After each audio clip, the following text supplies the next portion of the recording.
Welcome to the Gay Buddhist Forum, where teachers from all schools of Buddhism offer their perspectives on the Dharma and its application in modern times, especially for LGBTQI audiences. These talks are offered freely to the world and made possible by appreciative listeners. If you would like to support our efforts to share the Dharma with underserved audiences, please visit gaybuddhist.org. There you can donate, find a list of upcoming speakers, or enjoy many hundreds of these recorded talks dating back to 1996. So it's an honor to be here. I really had I don't know if I want to call it a good time last time I was here, but it was a good time. And this last time I was sharing about a very deep practice that I've worked with for many years called the 32 Parts of the Body meditation, which is found in the first foundation of mindfulness of the body. And today, what I want to speak about is something very close and tender to my heart. And I've been doing a particular practice of reconciliation, making peace with the practice of bringing that with mindfulness for a number of years. And my wife and I, we've actually done retreats and classes with this as well. This is both very important to us. My wife is a retired hospice nurse and also a hospice chaplain. So she's been extensively around the work of death and dying since for many years, 30, 40 years. And I myself have been involved with mindfulness. And actually what really brought me to the practice of meditation was the realization when I was 4 years old that nothing's going to last, that I and everyone is going to die. So this has been a very big practice of mine. This is what clearly brought me onto the spiritual path, was this awareness of dying. And by this point in my life, of course, I've experienced a lot of near and dear ones and people I know that have passed on. And as Michelle, I'll read you this powerful reading from Jane Kenyon. She wrote, I got out of bed on two strong legs. It might have been otherwise. And I ate cereal, sweet milk, and a ripe, flawless peach. It might have been otherwise. I took the dog uphill to the birchwood, and all morning I did the work that I love, and at noon I lied down with my mate. It might have been otherwise. We ate dinner together at a table with silver candlesticks. It might have been otherwise. I slept in a bed in a room with paintings on the walls, and I planned another day just like this day. But one day, I know it will be otherwise. I planned another day just like this day, but one day I know it will be otherwise. So this has been a very close and very powerful practice for me through these years, like a thread. And William Stafford, a very beloved American poet, this is his last poem that he wrote. This was 3 days before his death. He knew that he was dying. This is his last poem. He says, there's a thread you follow and it goes among the things that change. But it doesn't change. And people wonder about what you're pursuing, and you have to explain about the thread, but it's hard for others to see it. But while you hold on to it, you can't get lost. Tragedies happen, people get hurt or die, you suffer, you get old. Nothing you can do can stop time's unfolding. Nothing you can do can stop time's unfolding, but you don't ever let go of the thread. Nothing you can do can stop time's unfolding, but you don't ever let go of that thread. The thread of our lives, the thread of the Dharma, the thread of awakening, the thread of wisdom, the thread of compassion. And perhaps in the end, what matters most is how much we've loved and tried to live with as much integrity as that we can.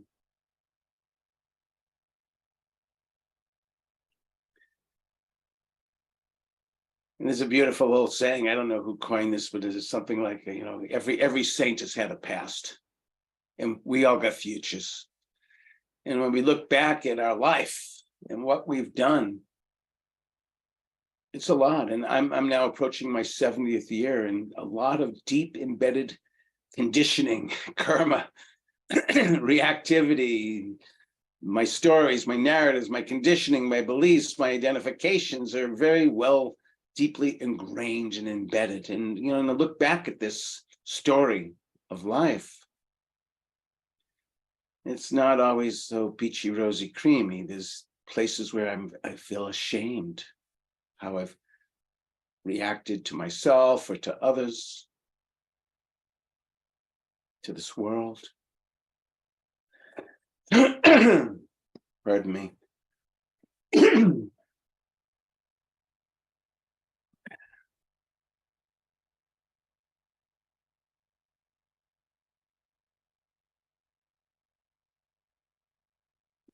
And so to me,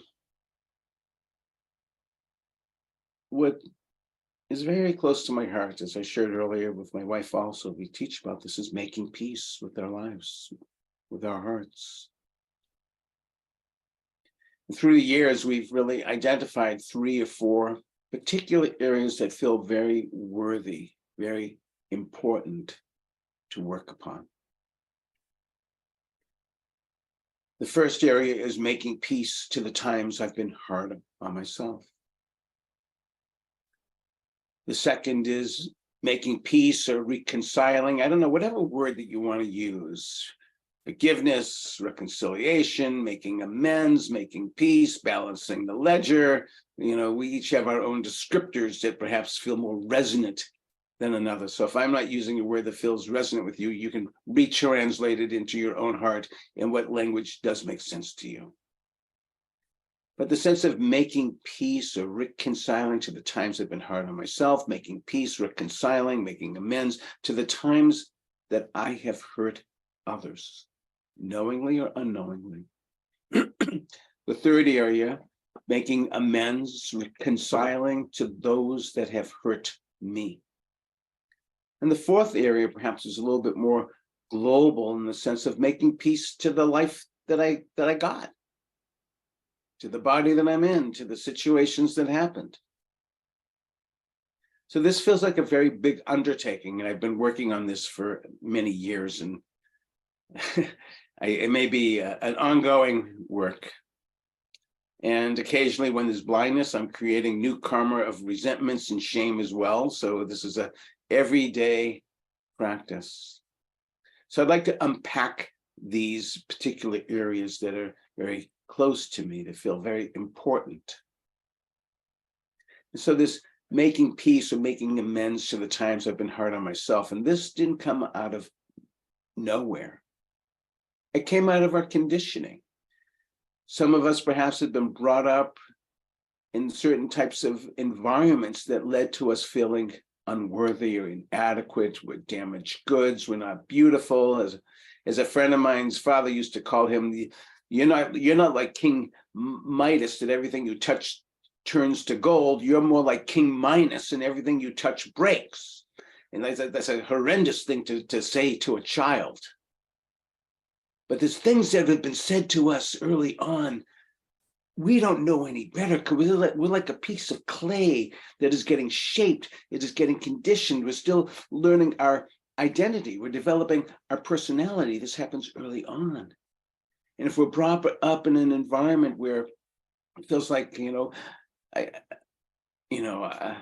think my parents used to say, good thing you have your brother, because you're not going to make much money. Well, they were right. But that's okay. I'm doing okay. It's not like I'm starving. I mean, take a look around. There's a lot worse off. But there's stories perhaps that we have been told early on in life that we don't know any better. We learn.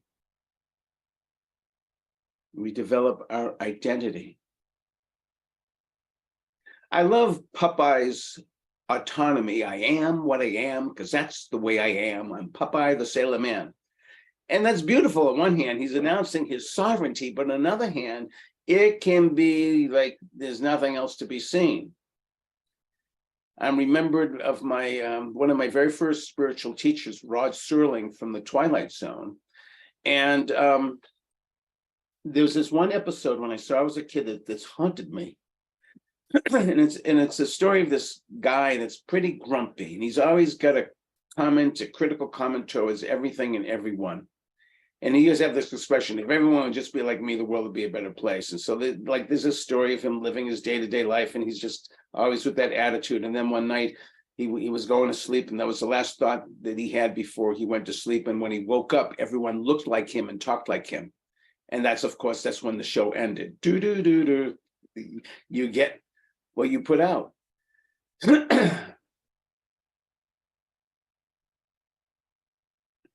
So in early childhood, we become conditioned with our environment, and we begin to identify. And some of the stories that we have grown up with and that we believe to be true may or may not be true.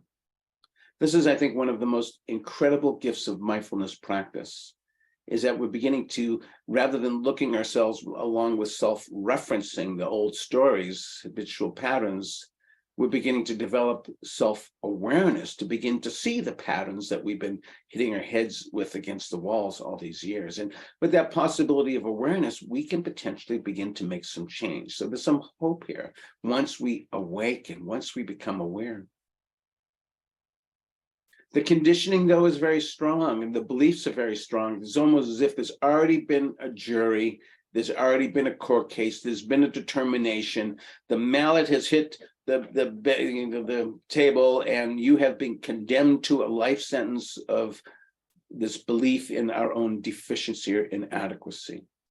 But our practices of mindfulness can begin to awaken. Look at this story that I've told myself.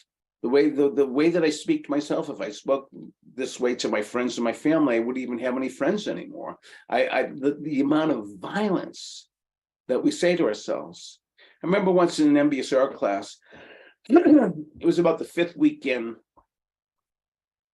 and we were doing some practices, then we were going around a circle, and people were sharing some things they were learning about themselves through practicing mindfulness. And one older woman, probably about the age that I am now, 69, almost 70, she said, I realized the other day as I was meditating that I can't remember one single day in my entire adult life that I didn't call myself an asshole.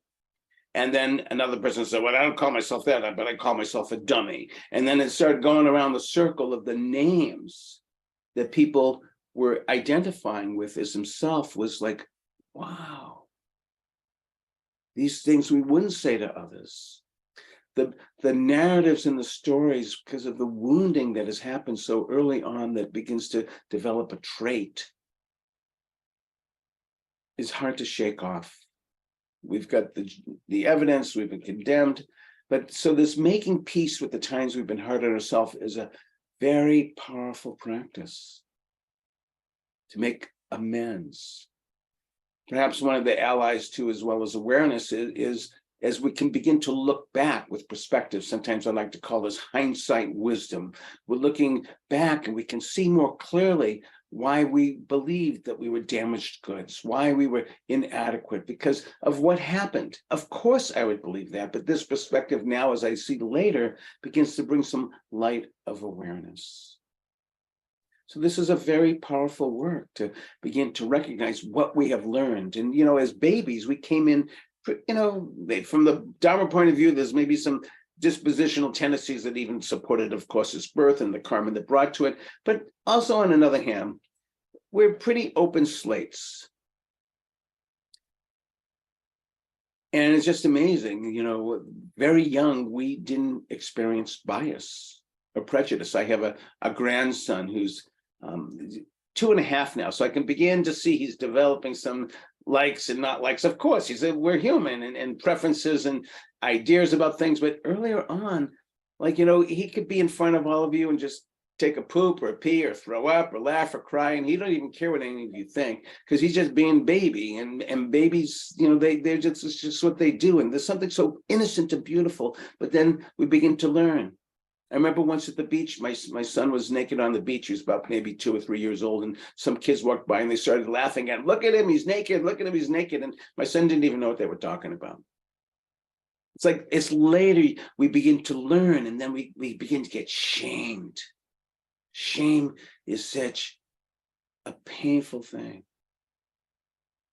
I remember my uncle, when we were growing up, going to we would go to my grandmother's house on Sundays afternoons quite often, and my grandmother wants to please everyone, and she'd always have some peanuts out on the little table, and I liked peanuts, and so I'd come and I'd get some peanuts, and my uncle began to see this was kind of a pattern. I'd come in, say hello to everyone, I'd go get some peanuts, and so he thought this was kind of funny, and then he used to start to begin to make an announcement to everyone in the family: here comes the claw, here comes the claw. Well, I knew enough even at this early age that I didn't have claws, I had fingers. And somehow the way that he said that, all the attention was brought to me. I felt shame. I did not want to be seen. And as time went on, I'd come in, I wouldn't go near the peanuts. I just want to kind of disappear because I didn't want Uncle Sidney to say, here comes the claw. These like, it took years for me to realize, wow, I'm carrying around this wounding from Uncle Sidney calling me a claw. And perhaps some type of belief that, and is being an animal a bad thing? It's like some type of connotation of shaming. And we get imprinted at an early age. We get very imprinted. We begin, because we're developing our identification. We don't know any better. I have a dear friend of mine who's a Buddhist nun, and early in her life, she was, I won't go into the graphics, but horrible conditions growing up of abuse, and it's just horrible. But, and I remember once we were talking about this, and she said, I didn't know that this was, I thought every kid, this was happening in every home. It's only later that you realize, wow. And so like this conditioning happens at times when we don't even know. But now here we are. We're Dharma practitioners. We're practicing developing greater self-awareness. And so we begin to turn on that light of awareness, and whoa, what do we see? The Bob show ad nauseum, and the Chris show, and George show, and everybody's show ad nauseum. It just goes around and around. The stories, they said, she said, he said, why he said, like this and that. And it's like, wow. The stories, the narratives, the experiences that we've had. So powerful to begin to awaken, to begin to see the stories, to begin to see the ways that I deal with myself and so forth. So perhaps this is the beginning steps towards some type of mediation, so some type of making amends. Like, what would it be like if I could begin to actually hold myself with greater kindness now that I understand more why it is that I've been so unkind to myself? So the understanding is crucial.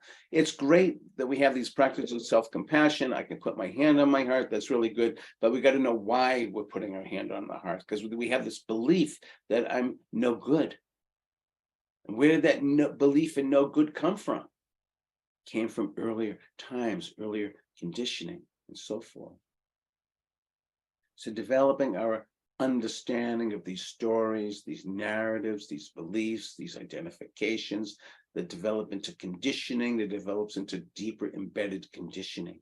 But as we awaken, we can begin to see this more clearly, to perhaps begin to learn from it. Perhaps begin, as Derek Walcott from this beautiful poem, Love After Love, says, that the time will come when with elation, you'll greet yourself arriving at your own door and in your own mirror, and each will smile at the other's welcome. And you will love again the stranger who is yourself. Such the beginning of the healing journey, beginning to meet ourselves with greater compassion, with greater understanding and insight, and what was fueling and driving this, such a firm belief in my own no goodness, if you will. So this is a very powerful practice to begin to make amends to the times I've been hard on myself. And the greatest gift towards that is understanding what's fueling and driving this. As we sit with ourselves, this may become more clear. Another area that I want to speak about is making amends to the times I've been hard on others. This is actually an area that's very difficult for a number of us to even admit that we caused some pain to another. It's difficult, like we know all the people that have been the difficult ones in our lives and perhaps don't want to look at that. Perhaps we have been a difficult one to another. So this is an important area in the sense of beginning to make some peace. Is how do I begin to reconcile to these times that I've caused some pain to another? And of course, some of the pain that we may have caused to another, this person may not be on the planet anymore. They may have passed on. But I want to affirm that I believe that it's very possible to continue to heal, whether a person that you've heard is alive or gone, because the healing has to do with our own heart.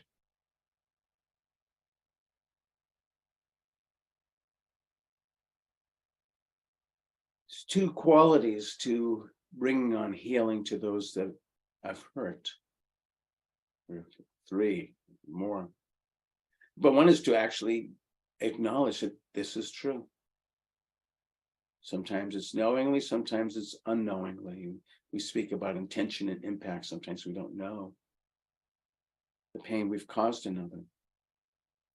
But our awareness is a great ally. At least we're beginning to develop humility and to understand, I've caused some pain to another. And then there's a couple of other things that I feel are very important. And one is if it feels right, feels appropriate, offering a very sincere apology that's authentic and genuine. And maybe if they're not close by, but they're still on the planet, I can just do this even as a ritual inside me. I apologize genuinely, authentically for the times that I've caused some pain to another. So that's one facet. And another one that I think is very important in the Dharma, there's a couple of Pali words, hiri otapa.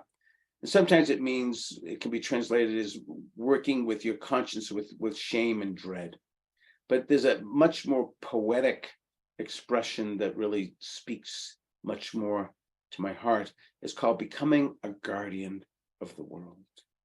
And so what that means is that when you recognize that you've caused some pain to another, that not only perhaps if you have the opportunity to make that sincere apology, genuine apology, but then you really bring it to your forefront in your heart that you make your deepest and sincerest effort to try not to repeat that again. That's how it gets paid back. I learned this a lot with my sons, growing up. I wasn't always the father that I wanted to be. Sometimes I was not so skillful. Sometimes I hurt their feelings. I took away their sovereignty. And but when I recognized that, I'd come back to my son and I'd look at him in his heart and I would apologize to him genuinely. But then I realized that what would make that apology real is to really try not to do the thing again that I'm apologizing for. Because, and all too often, you're sorry, and then you do it again. You're sorry, you do it again. You're sorry, you do it again. And so to really begin to work with changing, like I really made a commitment. I don't want to go down this road again of shaming him or whatever it is. So this thing of, and that's why this beautiful expression, becoming a guardian of the world, is that now I'm becoming a protector because I'm no longer sowing those seeds of shame or making someone feel small or hurting someone. So not only is the authentic and genuine apology important, but the commitment, as best as we can, because we're human, of trying not to repeat that action that caused such pain. And then it becomes, I'm becoming a guardian, becoming a protector.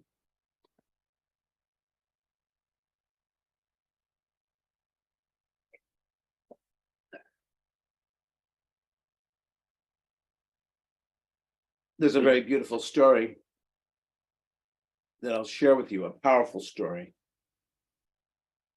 There's an American Zen priest, his name is Claude Shin Thomas. He wrote a book called At Hell's Gate. And I actually heard him give a Dharma talk once, and I was blown away with his story. You know, when I first saw him, he was kind of a smaller in stature man with a shaved head and robes. I had no idea of his history or his background, and you know,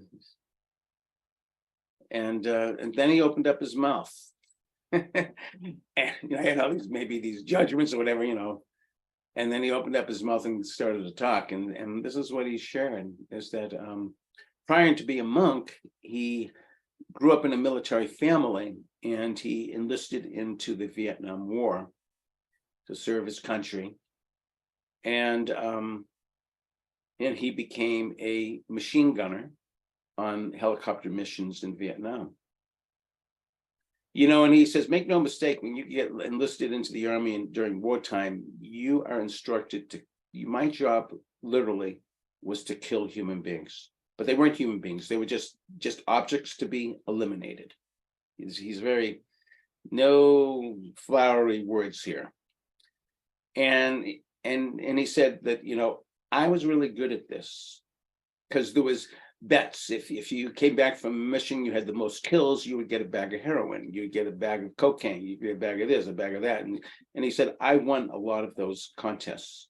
By the end of the war, I had killed over 350, because I kept count, over 350 men, women, and children. Got discharged, ended up around the Pittsburgh area, homeless, drug addict, living out on the streets. And some social worker would bring him food, and they began to develop a connection. And she saw something in him. And she said, after a while, she said, there's this meditation retreat coming up, workshop, I want you to go. And he'd laugh, say, I ain't going anywhere. And then she'd come back again, say, I want you to go. And we can't. So this went on for quite some time. I guess the workshop, the retreat was quite a ways off, but she kept on bugging him to go. And he kept on saying no. But she kept on, she said, she just kept on bugging me so much that I realized that the only way that she would stop bugging me is I say, I'll go. So I decided I'll go. And he went, because she made it happen for him after a long time. And so he went to this retreat, and it was filled with other Vietnam veterans like himself that had been through the war. And as each veteran began to share their story, he could see that he was with people like him. The person facilitating this was a Vietnamese monk. His name was Thich Nhat Hanh.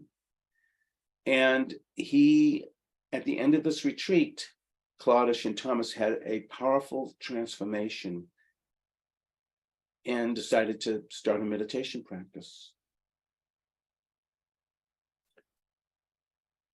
He got into a halfway house. He began to get off drugs and begin to go into rehab.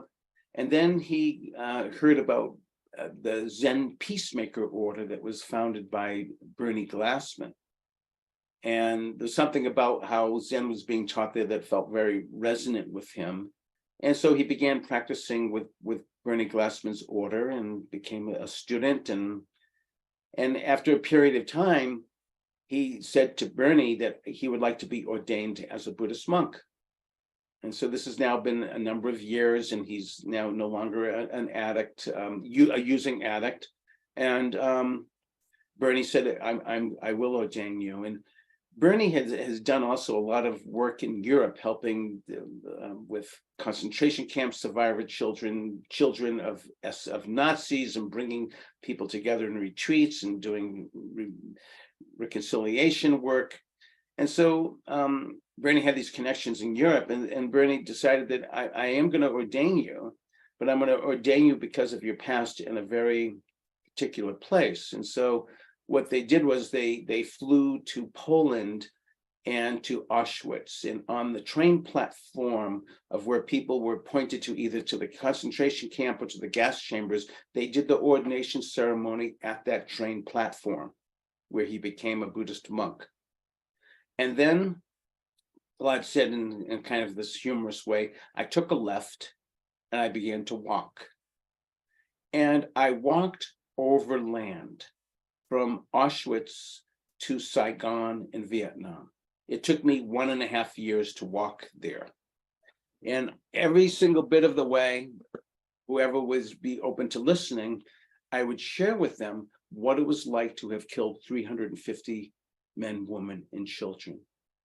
Since this time, Claude has traveled all over the world. I was teaching a retreat in Colombia in 2017, and I was telling the story about Claude Shintam, and then one of my hosts said, oh yeah, he was here just a year ago doing some teaching. And so like Claude has dedicated his life. He's become like a guardian of the world. From this soldier who had killed over 350 men, women, and children to now a protector of people. And he knows from the inside, he has to live every day with knowing what it is that he had done. And what saves him and gives him meaning is to help prevent that from ever happening again. This is a very dramatic story of making peace to the times I've caused pain to others. This is how he's become a guardian of the world. There's actually an old Buddhist story, I won't go into it now, of Angulimala, who was a murderer that transformed himself and became an arahant during the time of the Buddha. Looking at the clock, I'm going to proceed on. But I'm very inspired with Claude Shin's story of how he could turn around the horror. You know, when first he was kind of brainwashed. I'm just doing what my country told me to do. But then afterwards, waking up and seeing what he'd done, but then dedicating the rest of his life to making peace, reconciling to the times I've caused pain to another. So the third area is beginning to reconcile to the times others have hurt me. This is very difficult. This is very difficult.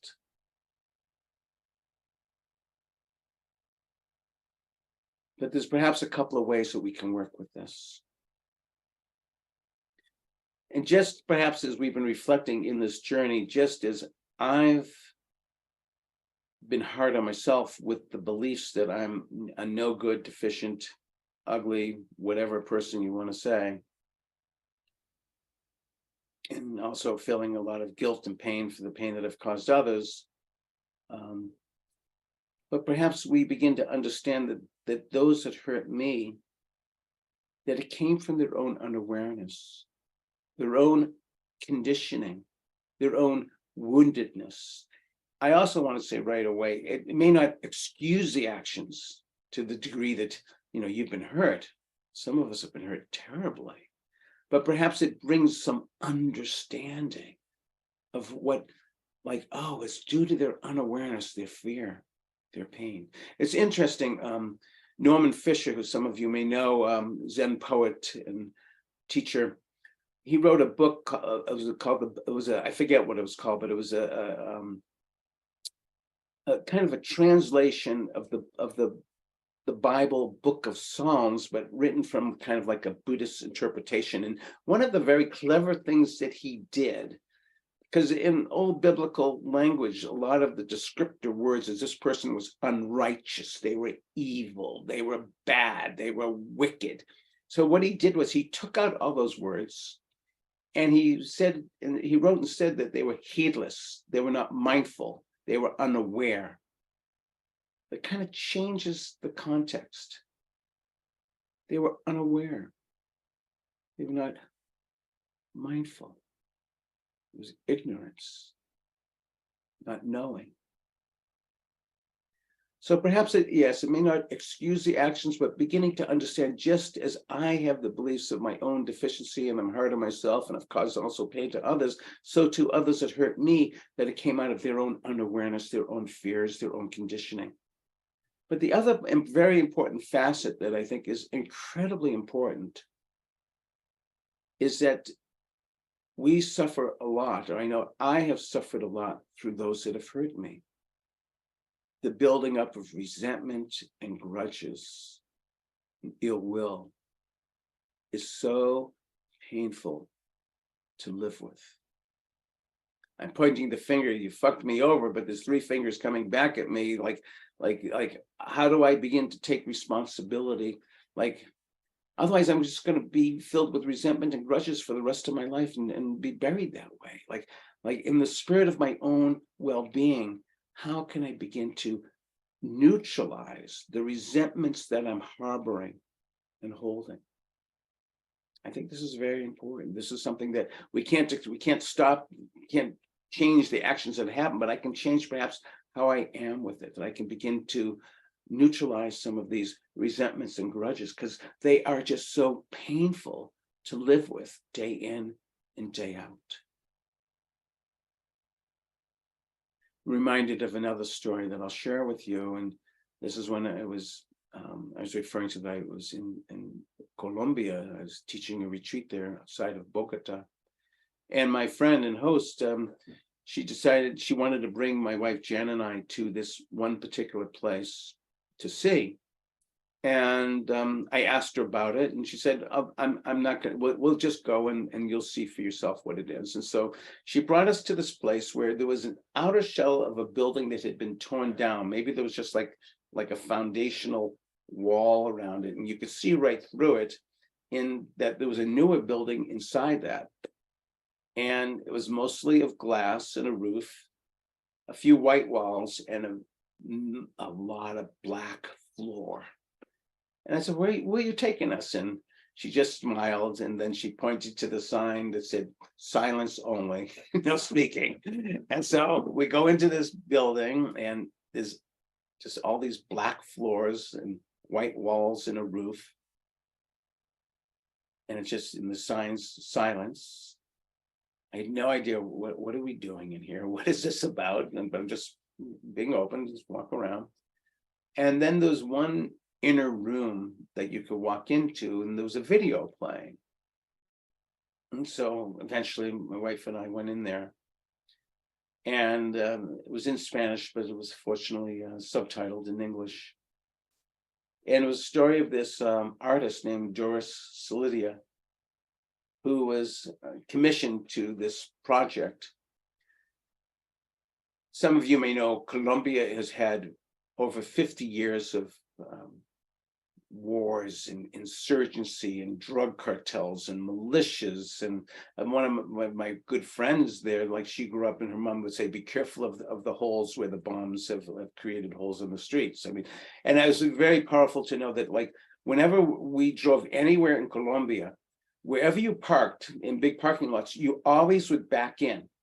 And I've said to my friend, why are we always backing in? We just drive in. Because you never know how fast you have to get out. We always back our cars in because we don't know. We may have to, like, that's the type of consciousness that's there. So, yeah, so there's been these 50 years plus of unrest, and some years ago, a peace treaty was signed. It was historic with the militias and the narcos and the military. There was some peace treaty that was signed, and as a gesture of really making that real, there was an agreement that everyone would give away their guns as a symbolic gesture of making peace. And so these guns were collected, and they were melted down, and they were melted into these very big sheets. And then they were cut about 1 meter square, 3 feet by 3 feet or so. And then they were fastened to a floor.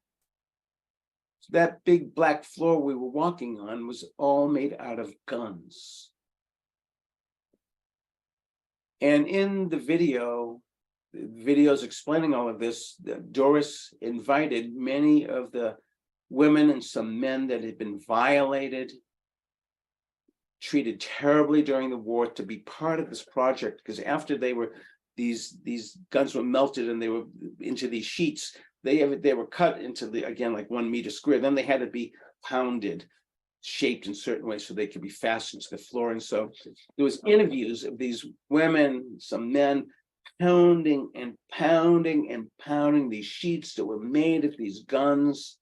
And some of them were crying, and someone saying, I have held on to this resentment and grudges for years. It is making me sick. I have gastrointestinal problems. My heart is high blood pressure. That like just going like I've just been filled with so much hate and resentment. And I'm just pounding and pounding, and they're crying.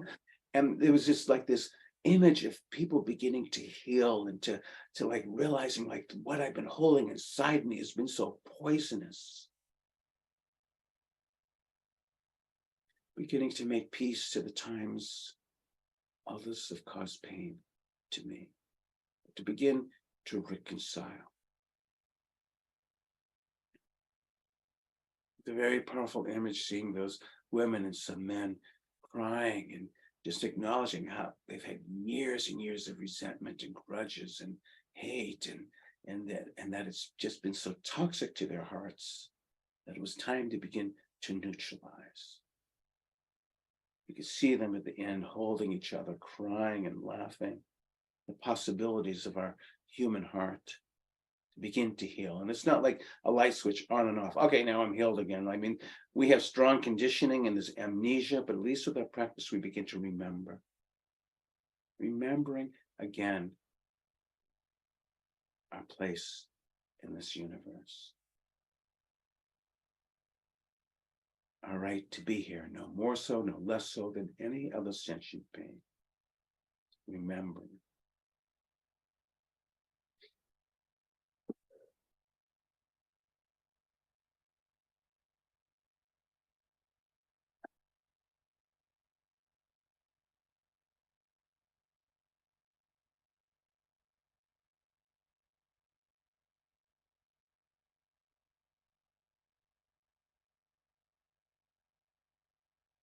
So this last area, making peace to the life I got. Maybe we're not going to become a movie star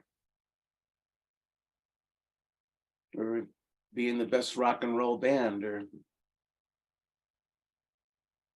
be whatever.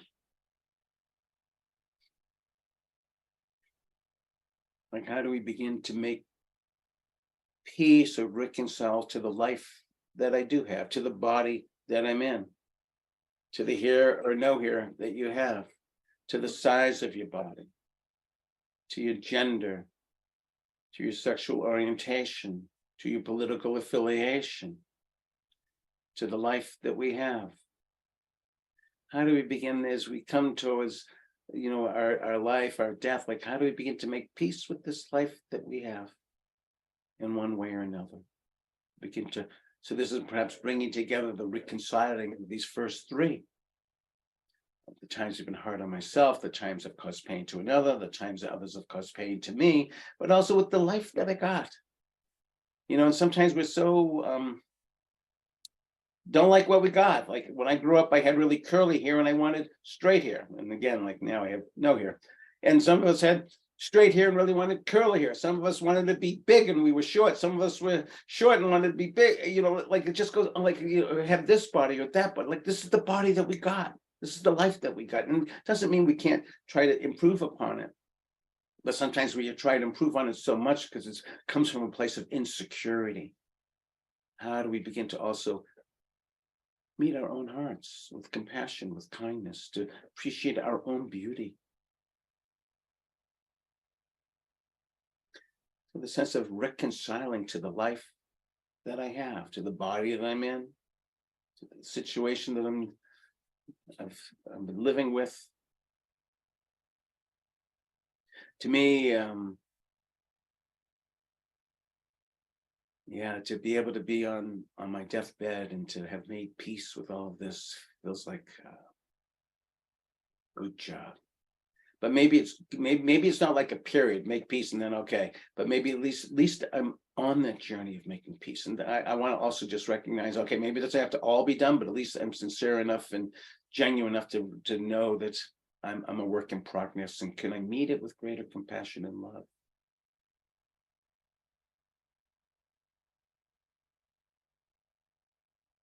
It feels to me as practitioners, maybe it's not so much about developing all these altered states, but the state of deep understanding, of forgiveness, of compassion, of humility, of kindness to our neighbors, to our friends, to ourselves, to strangers, to this world. Perhaps these are the most important things.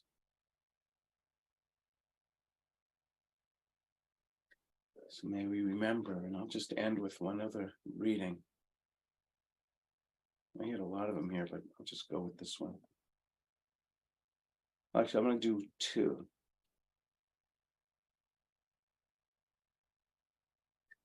So,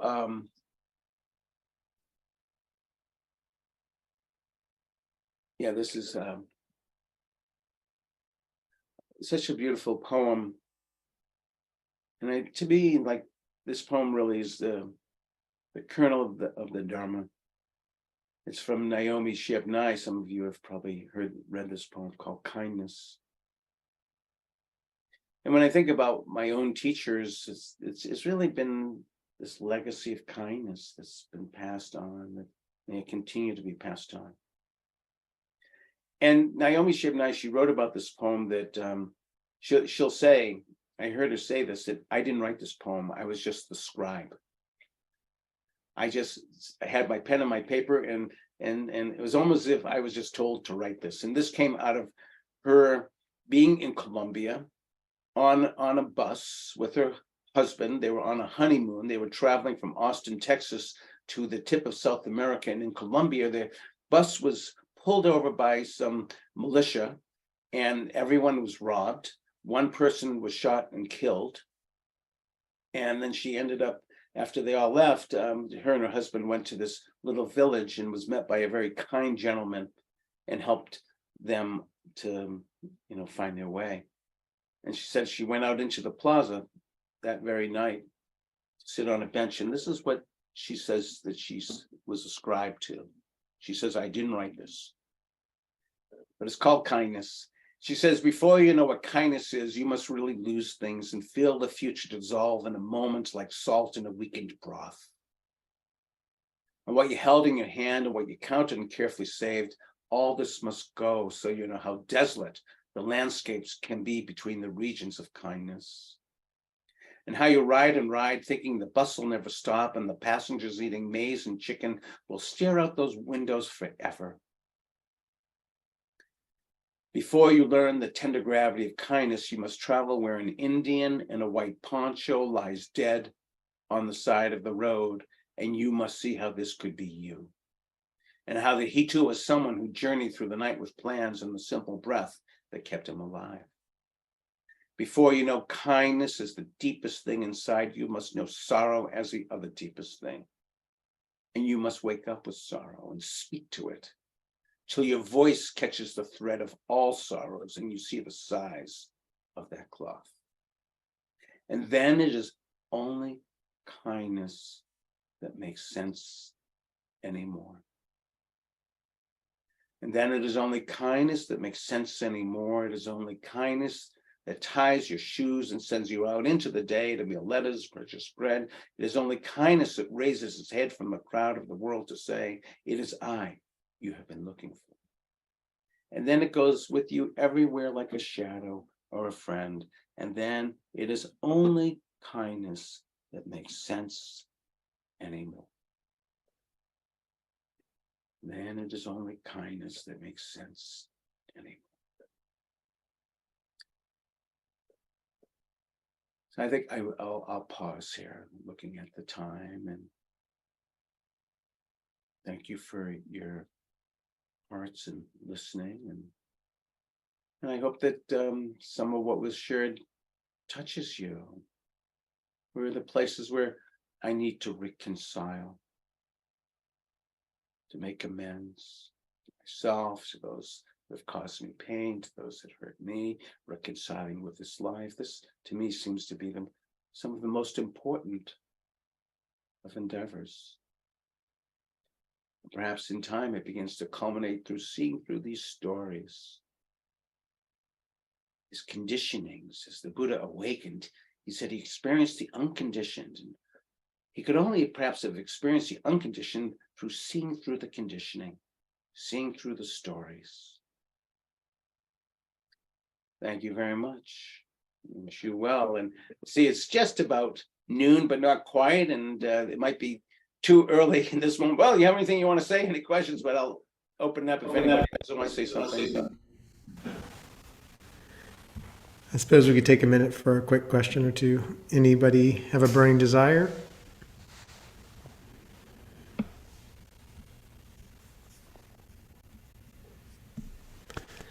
Bob, please. I just want to thank you for an extraordinarily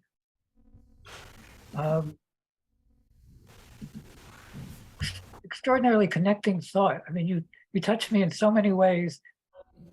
One message that is with me now, probably forever.